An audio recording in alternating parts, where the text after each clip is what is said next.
muchas gracias por la invitación y un saludo cordial a la comunidad internacional. Gracias. Perdone por el retraso. No se preocupe, entendemos que hay cosas también que hay que estar atendiendo y de verdad muchas gracias por tomarnos un tiempo para hacer esta entrevista que es importantísimo para comprender el contexto de los hechos recientes que han pasado entre Ecuador y México, este conflicto diplomático y entender qué es lo que hay detrás, ¿no? Un poco para presentarlo aquí a la audiencia de nuestro programa en vivo. Recordemos que estamos en un programa en vivo desde México.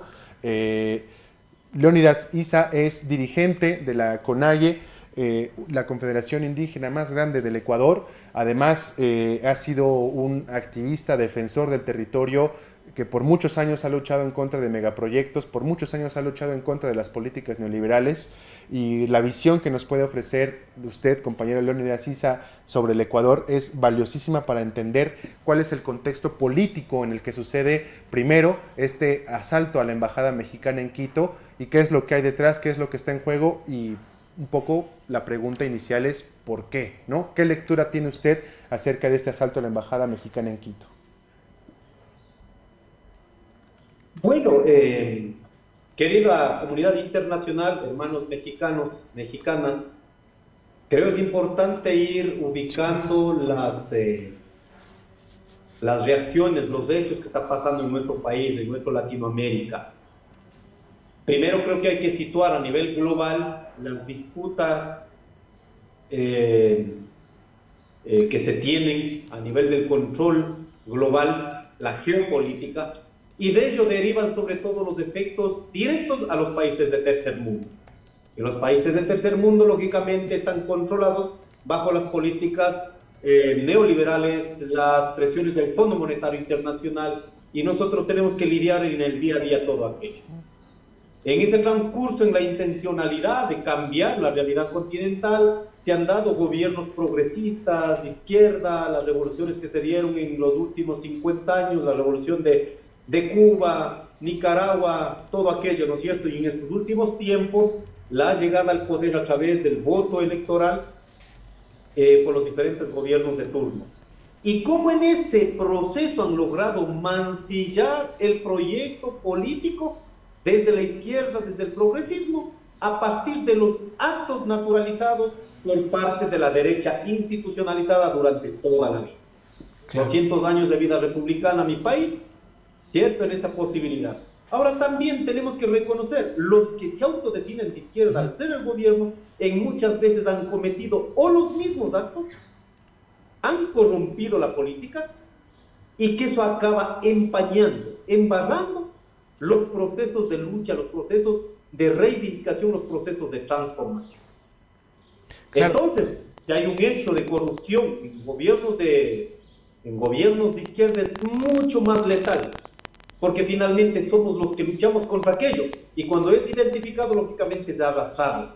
Es como más o menos la derecha tiene la razón, o la que dicen que no debe estar al frente. Pero cuando están los gobiernos de derecha, se naturaliza la corrupción. Claro. Eso ha pasado en toda Latinoamérica, se naturaliza, de alguna manera lo esquivan y ya, chévere, no pasa nada, ¿cierto? Cierto. Ahora, en el Ecuador, debemos entender que luego del gobierno de Correa, hacen una alianza, y dejando claro también, porque muchas veces nos ponen en el mismo saco. En los 10 años de la Revolución Ciudadana, del correísmo, el movimiento indígena fue muy crítico a algunas políticas. Por ejemplo, el sistema de educación, si eres de izquierda, el sistema de educación debe garantizar la autonomía para cada pueblo, cada nacionalidad, que cada pueblo, cada nacionalidad pueda pensar y repensar su educación en su idioma, en su cultura, en su forma de hacer la vida. No la tuvimos, homogenización de la educación. Tuvimos problemas en la visión estratégica de la economía. No pueden nuestros países, después de 500 años que sirvieron como base fundamental para garantizar el capitalismo que consolidó en Europa, gracias a la explotación de los recursos de Latinoamérica, se dice, ¿no es cierto?, de acuerdo a Eduardo Galeano, en este caso, se tendría Sí, Eduardo Galeano, ¿no? Sí, sí, sí, las venas abiertas. Las venas, exactamente. Las venas abiertas de América Latina. Porque no creo que en el fútbol a sol y sombra hable de eso. Bueno, hay otros autores más, pero intento reducir nuestra discusión para poder situar al Ecuador, que no es de noche a la mañana, momentáneo, como a veces quieren hacer aparecer como si fuera una coyuntura. Un puente que podría ser tranquilamente cruzando todo el continente, desde América a Europa, entre oro y plata. Eso es lo que llevaron. Por eso consolidó el capitalismo. Si no hubiera sido el saqueo, la sangre, la devastación de nuestro continente que jamás descubrieron, si no saquearon, simplemente no hubiera habido el capitalismo moderno que ahora tenemos.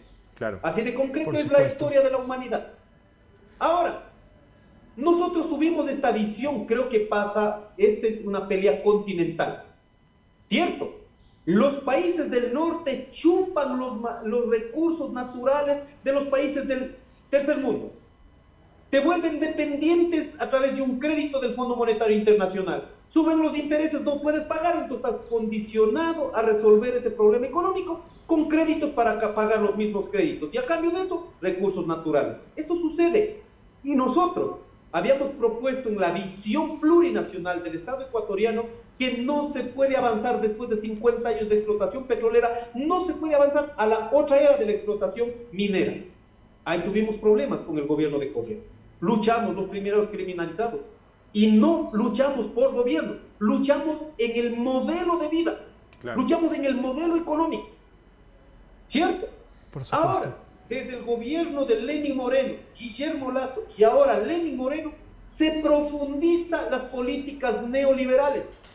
Mucha gente queda en la lucha del recuerdo, como yo les llamo, la lucha del recuerdo. Recuerdo que algo hizo Correa, entonces siguen con Correa, pero se olvidan de las decisiones mucho más perjudiciales de Lenín Moreno, de Guillermo Lasso, que muchos de ellos incluso vinculados, las altas cúpulas vinculados al narcotráfico, ahora de Daniel Noboa,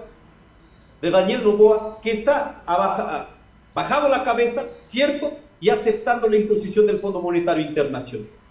Entonces, en esa disputa de los sentidos de vida de nuestra Latinoamérica rica en minerales, rica en recursos hídricos, pero asimismo un punto geoestratégico a nivel global en el control de la geopolítica, ¿qué necesitan?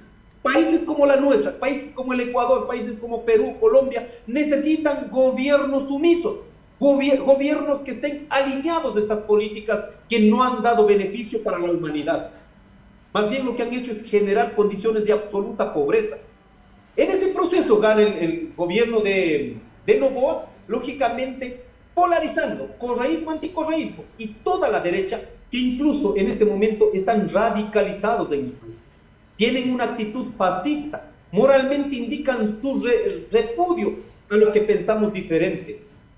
Y ese es el gobierno.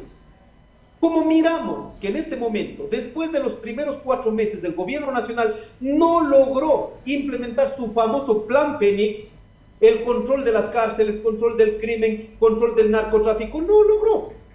Entonces, como vio mermado el apoyo popular, en este caso, porque no tienes un plan, pues, para enfrentar. O si es que tienes un plan, imagínate, tenían deteniendo 15.000 muchachos, drogadictos, empobrecidos, que no han ido a educación, no tienen un trabajo.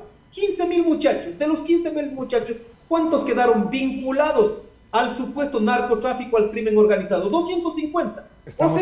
Estamos hablando, compañero, un poco para poder contextualizar al público que nos lee y que nos está viendo en vivo. Estamos hablando de una estrategia similar a la que implementa Nayib Bukele en El Salvador, una estrategia de este corte autoritario, fascista, como usted lo comenta, o qué características tiene este Plan Fénix en relación también con el aumento de la violencia, que parece ser una estrategia de contrainsurgencia, al menos en el Ecuador, ¿no?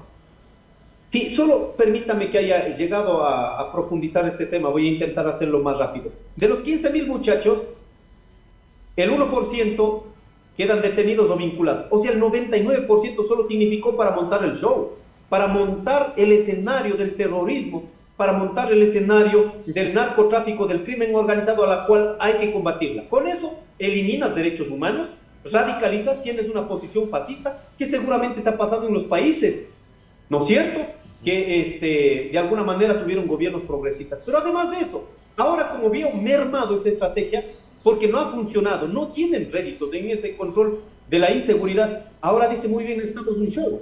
Entonces, parte de ese show, de volver a levantar la imagen de ese proyecto neoliberal, es lógicamente la toma de la Embajada de México para generar una expectativa en los ecuatorianos de que tienes un presidente puesto, tienes un presidente con posición, tienes un presidente dispuesto a no permitir impunidad.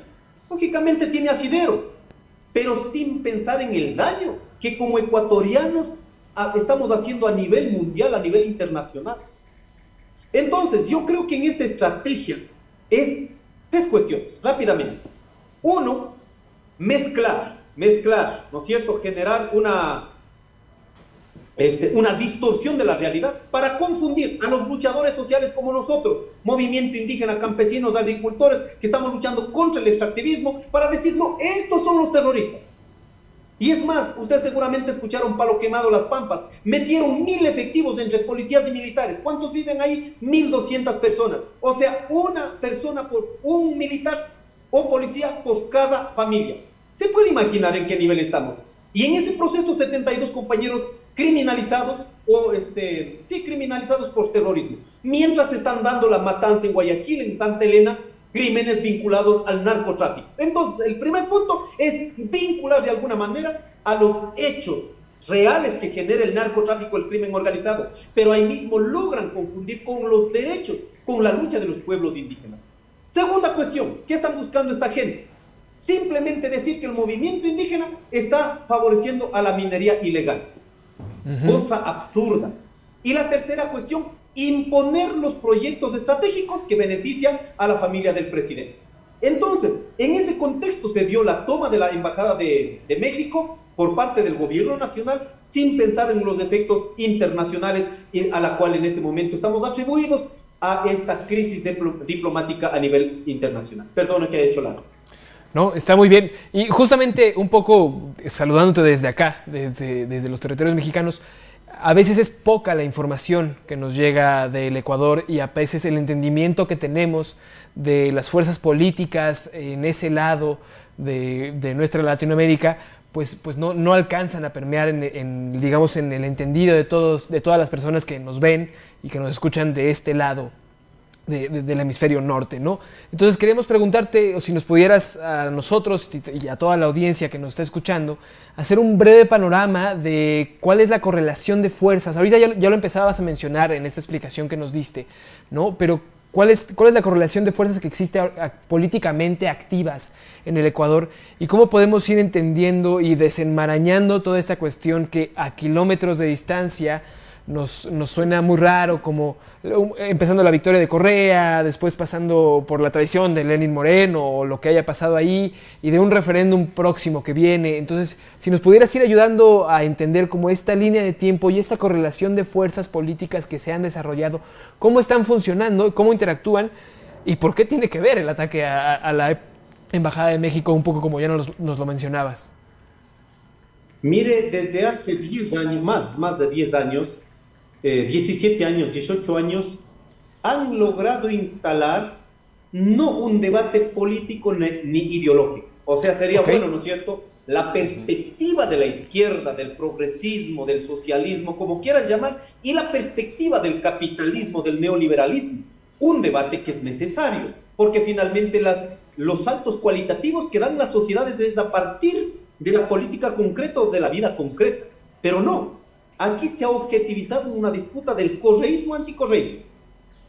¿Ya? Entonces, no hay discusiones, no hay debates ideológicos, sino hay debates a partir de la estigmatización en el campo de la política electoral.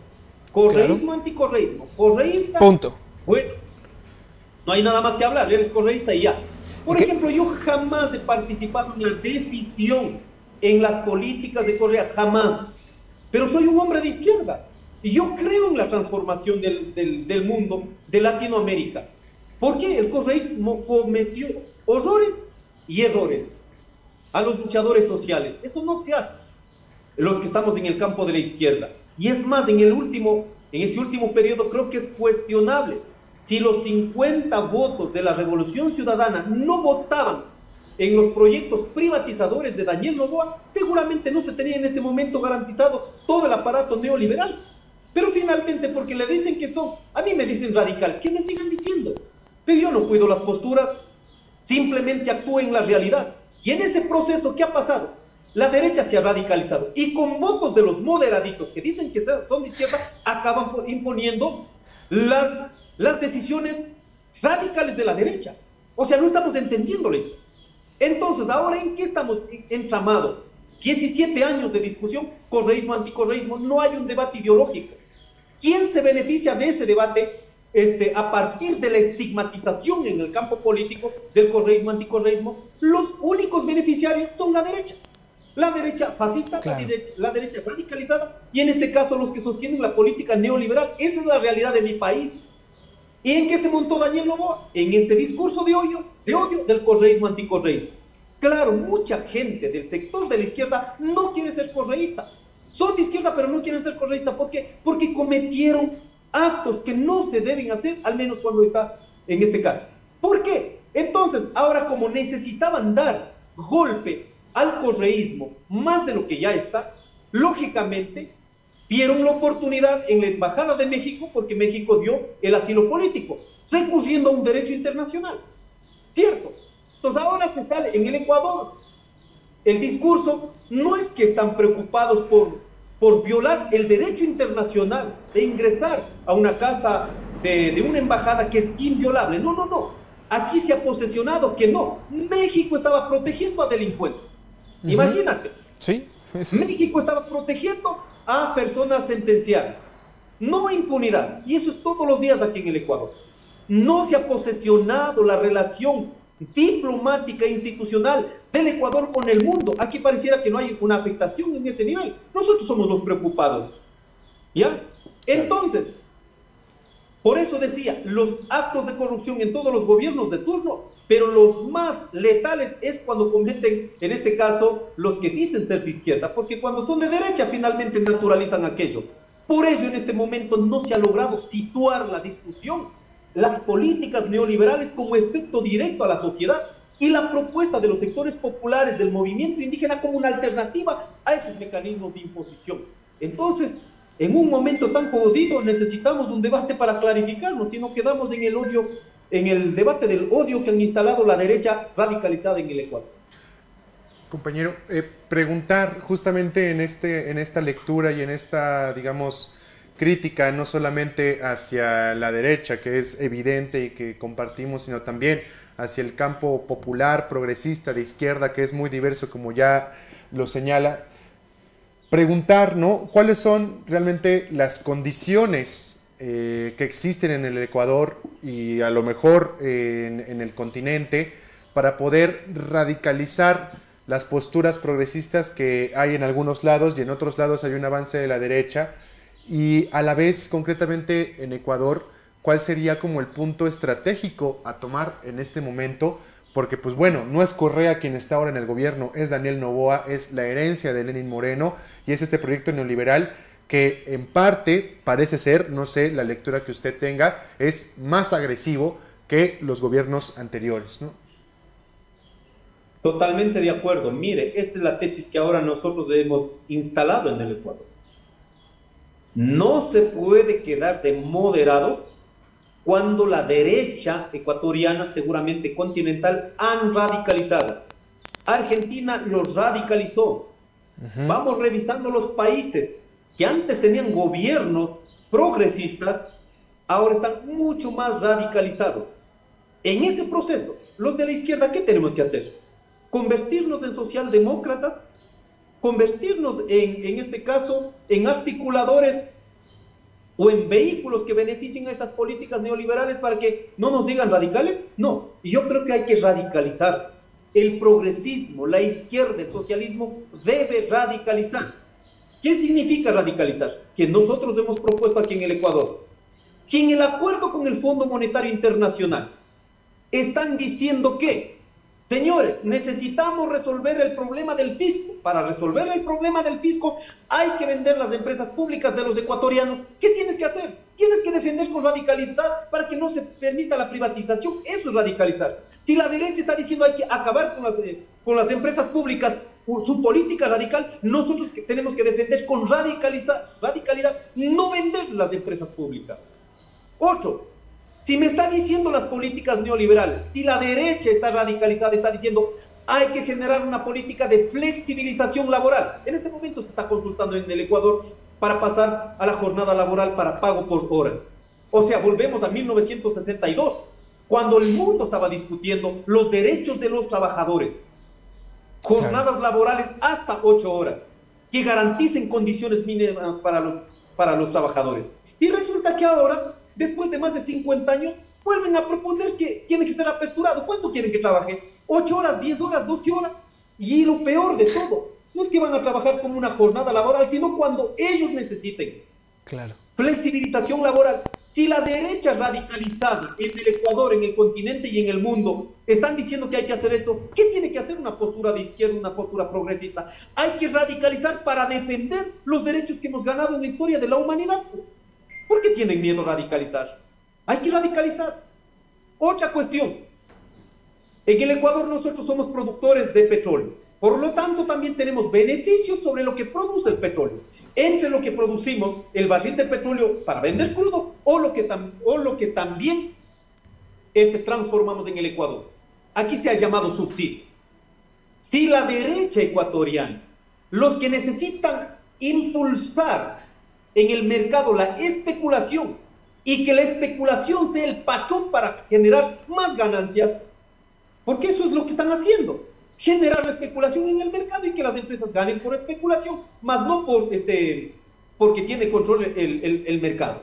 Si esto me está proponiendo la derecha radicalizada, ¿qué tiene que decir? Entonces defendemos lo que produce el Ecuador y si es que esto se llama subsidios, entonces hacemos una planificación de acuerdo a los sectores económicos empobrecidos de este país, punto. Eso es radicalizar. ¿Cómo más podemos radicalizar? Si la derecha radicalizada en mi país, seguramente en el continente, está diciendo, para resolver el problema de la crisis, de la pobreza, de no sé qué, no sé cuánto, como metiendo los cuentos, ellos dicen acabar las montañas. En el Ecuador, 5 millones de hectáreas de territorio concesionadas para las mineras transnacionales. Si me están diciendo que van a acabar 5 millones de hectáreas, ¿dónde están zonas productivas que dan de comer a las grandes ciudades? ¿Dónde están zonas de recarga hídrica donde garantiza el agua para los ecuatorianos? ¿Dónde está la ecología, está el medio ambiente?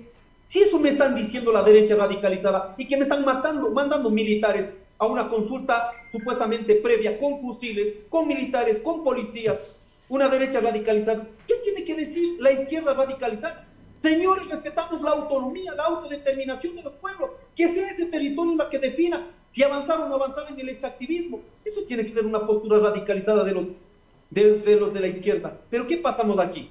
Por eso mi cuestionamiento a los que dicen ser de izquierda y en la votación, en la Asamblea Nacional, el correísmo acabó votando para que no le digan radical, acabaron votando las leyes radicales de la derecha, encabezados por el presidente Noboa. Pasó la ley de turismo. La ley de turismo van a privatizarla, cuando en este momento de alguna manera ha habido un manejo por parte de las comunidades. Así que yo pongo como estos elementos en concreto para que miremos la política desde el Ecuador, pero que seguramente hay un empate regional y también mundial.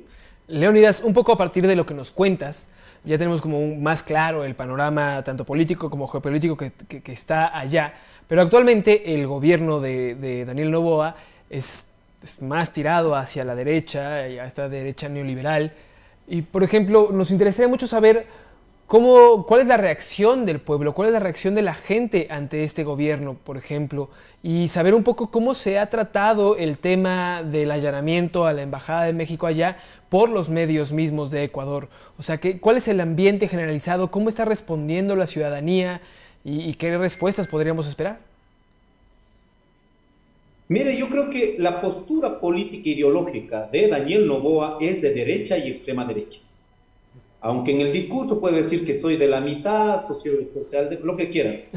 Oh, ya nos han dicho que el centro es derecha, ¿no? ¿Para qué nos hacemos? Claro.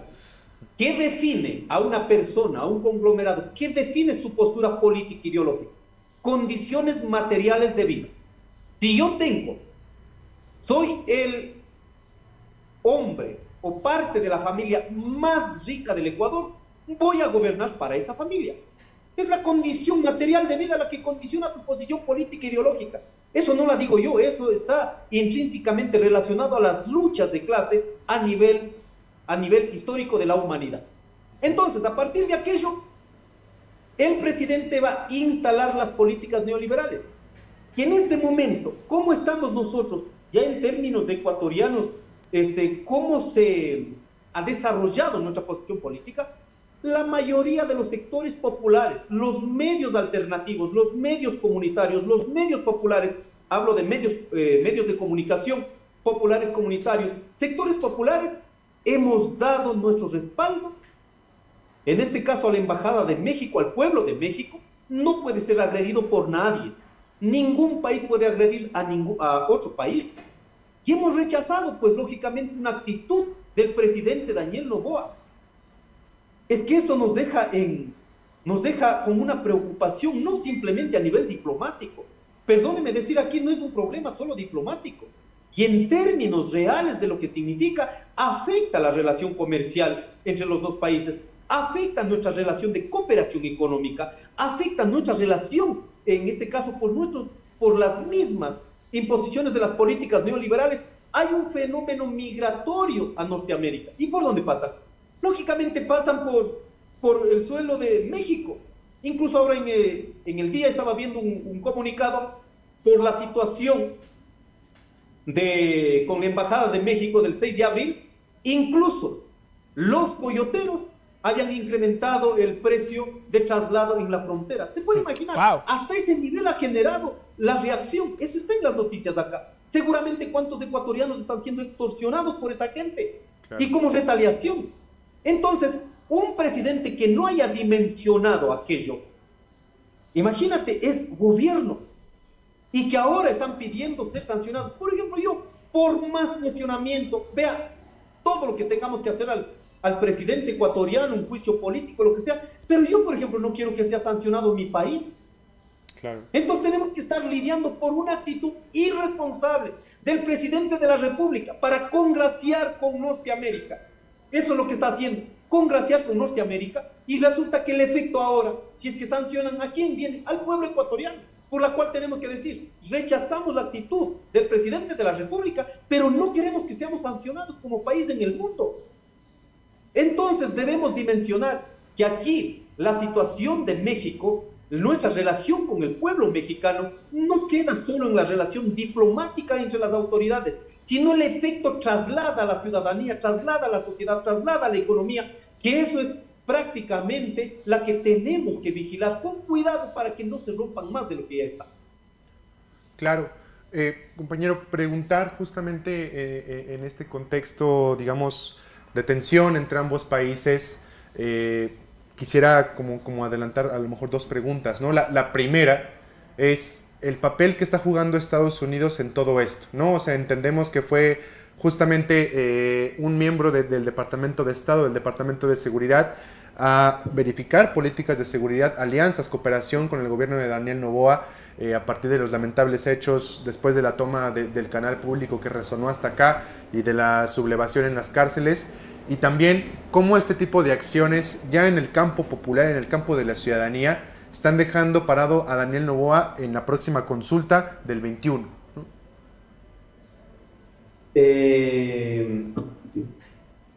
Hay una partecita que se me cortó, no sé si es que me puedes volver a repetir. Sí, repito concretamente, ¿cuál es el papel que está jugando Estados Unidos en todo este proceso en el Ecuador de despojo, de neocolonización, llaman algunos autores, algunos analistas, y también con todos estos hechos que han violentado la seguridad y que han metido en una disputa simbólica, si no es que eufemística, sobre la soberanía ecuatoriana a través del asalto a la embajada? ¿Cómo llega Daniel Noboa a esta consulta, al referéndum que se va a realizar próximamente en Ecuador? Sí, mire, 3 elementos me parece importante analizar aquí.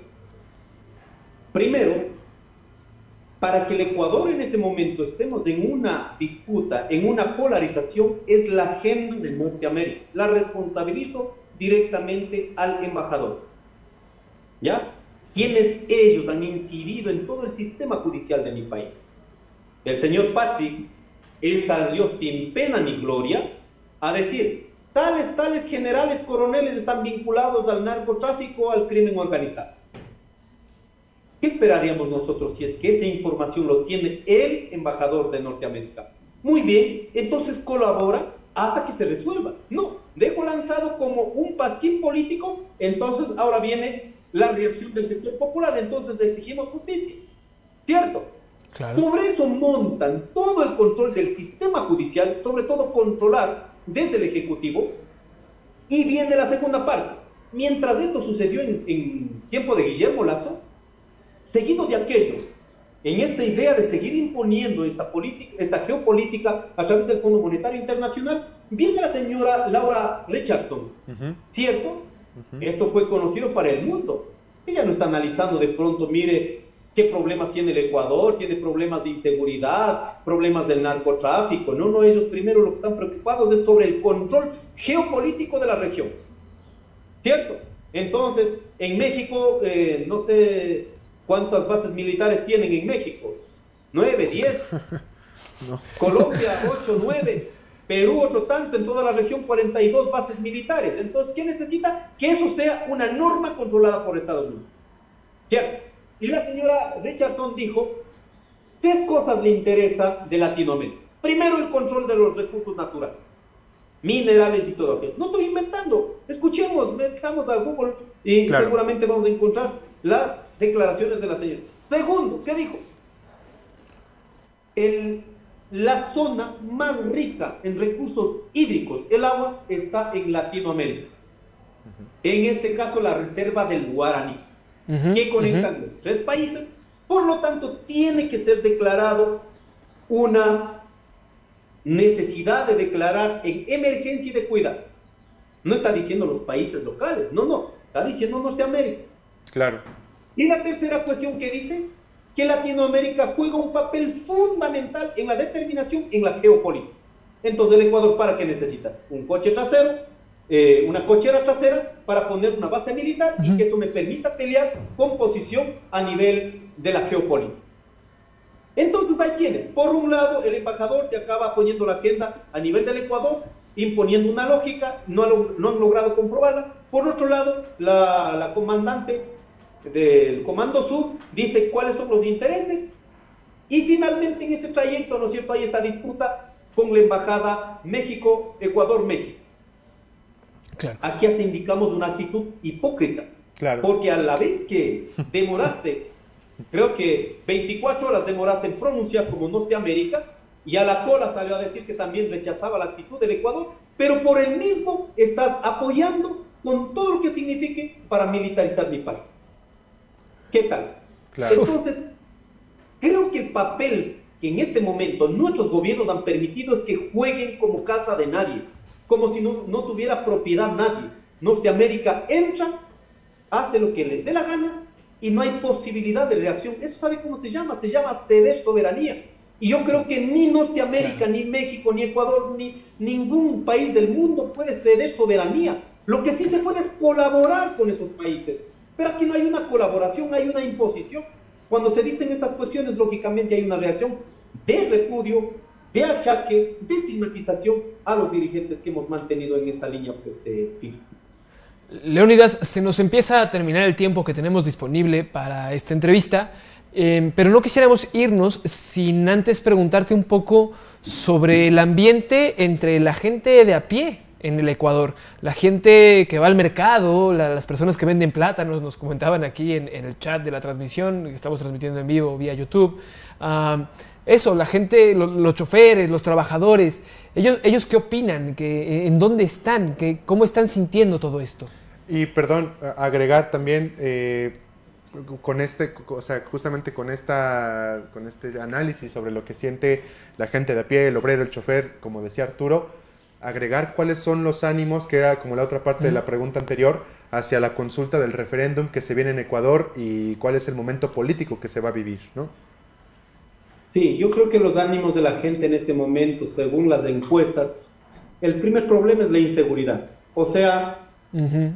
Hay inseguridad, es real, pero amplificada el miedo a través de los medios masivos de comunicación. O sea, no estoy diciendo que no hay delincuencia, las hay, pero esto han logrado amplificarlo a través de los medios masivos de comunicación y lógicamente se mete en la cabeza de la gente, en la conciencia de la gente.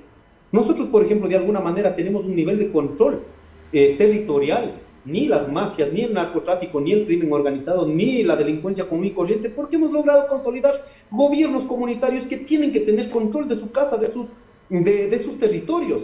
Pero claro, si vas a la costa es mucho más jodido. Pero que eso, poner que es un problema de miedo para todos los ecuatorianos, han logrado vender bien. Y a partir de ese miedo, lógicamente, está anclado la consulta. Entonces, como todos tenemos miedo, entonces, ¿cómo no va a pasar la pregunta de si estás o no estás de acuerdo para que las Fuerzas Armadas hagan las veces de la Policía Nacional para seguridad interna? Sin importar lo que signifiquen derechos humanos, lo que sea. Y lo peor de todo, son tan cínicos que ahora, ni con estado de excepción, que ya terminó el periodo legal, ahora, con otro decreto no están los militares, están en las calles. Pero el plan no tiene funcionamiento porque no ha resuelto absolutamente nada. Entonces creo que hay un ánimo de la gente en este momento sobre el tema del miedo a la delincuencia, el miedo a la inseguridad, pero en ese escenario mismo una crisis profunda económica. El incremento del 3% al IVA no ha significado únicamente el incremento a los costos de producción, porque aquí también dice, mire, 3 centavitos podemos subir, ¿no es cierto? 4 centavitos ha subido. No, el problema central es en la especulación que genera el mercado y eso sube 3, 4 veces los precios de productos de primera necesidad. Entonces, en ese sentido, creo que los ánimos de la gente estamos en ese sentido. Y ahora, bueno, en la última pregunta sobre la consulta, nosotros, frente a este hecho, demostrando con datos, la mayoría de la normativa que pretende llevar, que el presidente Noboa llevó a la consulta, eso ya está planteado en la Asamblea Nacional. O sea, no necesitas gastar 62 millones de dólares para que esto sea una realidad. Esto ya está en la Asamblea Nacional. Ya está para el segundo debate.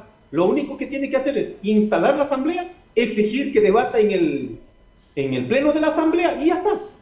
Hasta no pase la consulta, estas reformas que está planteada, esos van a pasar. Entonces es doble gasto, imponer a la ciudadanía dentro del miedo y lógicamente avanzar en este tema. Y finalmente, con mucha fuerza que hemos estado dando sobre 2 preguntas, el tema de trabajo por horas, que quieren regresar los derechos, profundizar la explotación laboral, sobreexplotación laboral, eliminar la participación,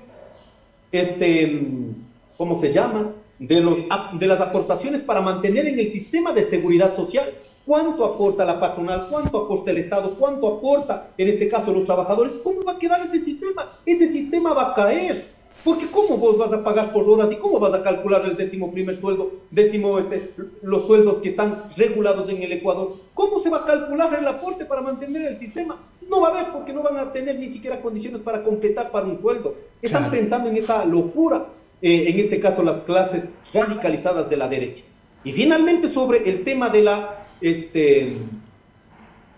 del arbitraje internacional. ¿Qué están pretendiendo? Imagínate, en todos estos años, desde el 2008, el Ecuador ha defendido de los arbitrajes internacionales con el artículo 422 de la Constitución. ¿Qué significa? Cualquier demanda que esté afuera, si no está legalizado en el Ecuador, nosotros no podemos responder por deudas. Aquí en el Ecuador, es conocido Chevron Texaco, ganamos. La Asociación de Perjudicados de Chevron Texaco demandó y ganamos 8.000 a 9.000 millones de dólares en la jurisdicción ecuatoriana. Pero como Chevron Texaco se fue, ¿cierto? Ellos demandaron a nivel internacional, ahora debemos 2.500 millones de dólares. ¿Se puede imaginar? O sea, contaminan el agua, contaminan la selva, acaban con la tierra. Nosotros ganamos para que paguen por pasivos ambientales, por la contaminación, salen del Ecuador, van a demandar y ahora tenemos que pagar los ecuatorianos 2.500 millones de dólares. Claro. Si pasa el arbitraje internacional en esta consulta, tendremos que pagar a las empresas irresponsables que han usufructuado en nuestro país aproximadamente 57.000 millones de dólares. Esto queremos que entiendan los ecuatorianos, no es una cuestión de estar en contra o en favor de un gobierno que sea guapo, que sea de cartón, lo que sea, no, es un problema material de la vida. Se vuelve mucho más jodido la vida para los pobres. En ese sentido hemos dicho, no en la consulta, porque esto tiene que ver con nuestra soberanía nacional y nuestra relación como Estado ecuatoriano con la comunidad internacional y en nuestras relaciones que debemos tener con pueblos hermanos del mundo. Muchas gracias. Perfecto, compañero Leonidas. Pues despedimos esta emisión, no sin antes hacer una precisión que nos hacían aquí en el chat, por ejemplo. México en realidad no tiene bases militares estadounidenses, aunque tal vez el proceso aquí de ocupación militar por parte de los Estados Unidos pueda analizarse de forma distinta. Habría que dedicar en alguna emisión una reflexión al respecto. Y para cerrar, ir cerrando, muchísimas gracias Leónidas Issa, quien desde Ecuador nos toma esta entrevista para reflexionar, para hablar, para ampliarnos el panorama político que hemos estado debatiendo, discutiendo a nivel México, pues que muy pocas veces, y eso es lamentable, volteamos a ver hacia el sur, y ojalá hubiera más encuentros e intercambios de este tipo, porque vaya que es necesario reconstruir, como decía Bolívar en algún momento, la patria grande, ¿no? La patria grande, el Abya Yala, como dicen también otros movimientos, y creo que la apuesta es intercambiar información, intercambiar análisis y construir rutas en común. Entonces, por nuestra parte es todo. Muchísimas gracias, Leónidas Issa. Lo despedimos aquí, Arturo Contreras y yo, Alejandro Ruiz, de esta emisión de Los Pasos de la Semana. Muchas gracias. Regálame 30 segundos. Claro. Yo les invito a mexicanos, hombres, mujeres, latinoamericanos, recordar lo que dijo Allende. Si eres joven y no luchas, es hasta una contradicción biológica, porque solo en la juventud te puedes levantar tu fuerza, podemos criticarlo, podemos construir otras cosas diferentes. Creo que en este punto estamos en un punto de no retorno. La humanidad, la naturaleza, ya no es un problema solo lucha de clases, es una lucha de sobrevivencia humana. Así que los blancos, los cholos, los gringos, los afros, los indígenas, los gringos, los asiáticos, los americanos, como quieran llamar, es un problema de especie humana. Creo importante unificar las luchas, las chispas que están en Latinoamérica y en el mundo. Así que les invito a levantar con dignidad, articulemos en una plataforma de una patria grande, de esta Abya Yala, de esta Latinoamérica, que creo que podemos construir algo diferente. Si Latinoamérica estuviera unido, yo creo que en términos políticos, en términos económicos, en términos de la geopolítica podemos ser un actor importante. Pero como nos tienen despavoridos, divididos, cada país negociando como sea, siempre nos tendrán a Latinoamérica como cochera trasera de Norteamérica. Así que, compañeros, a levantar con dignidad, cueste lo que cueste. A mí nomás me han amenazado ya de tantas cosas, pero yo creo que apegados a la tierra hay que dejar una herencia de lucha para nuestros hijos. Muchas gracias y seguiremos comunicando en nuestros momentos. Gracias por tomarnos la llamada, Leónidas Issa. Gracias, una vez.